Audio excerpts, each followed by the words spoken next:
The next big habit that can be really detrimental, so you can be very careful about this one, is practicing alone.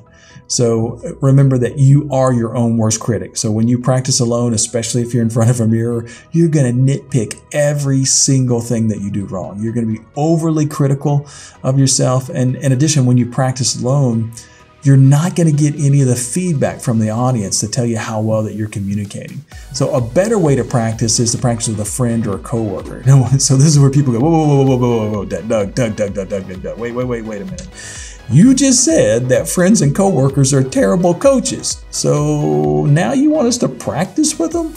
Okay, yes, the verbal feedback that friends and coworkers give us can have a negative result. So if somebody says, hey, you need to do this, or gives you tips, you got to realize that your coworkers and your friends most of the time are not going to be professional speakers. They don't do this for a living. So sometimes the advice that they give you may actually backfire on you. However, the visual feedback that you get from them is vital to understanding how well that you're communicating. So when I say visual feedback, when we communicate with someone and they nod their head as we speak, basically we're getting a visual cue that we have communicated effectively.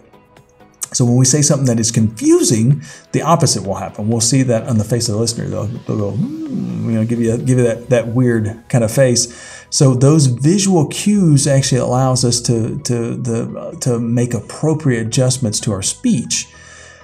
So, by the way, so when you see that, you'll make that adjustment, and when you get up in front of the group for real, you'll remember that, okay, this is how I said it before, and it worked out really well. These are some things I said that were confusing, so I'm going to clarify that a little bit better. You just don't make those adjustments when you're practicing by yourself, because when you hear yourself speak, you think you're very clear. So it's kind of like practicing a bad golf swing alone. If you go out and practice a bad golf swing over and over and over again, then the old saying is that practice makes perfect, but that isn't really true. Practice makes permanent. So if you practice a bad golf swing over and over and over again, you're going to get really, really good at a bad golf swing.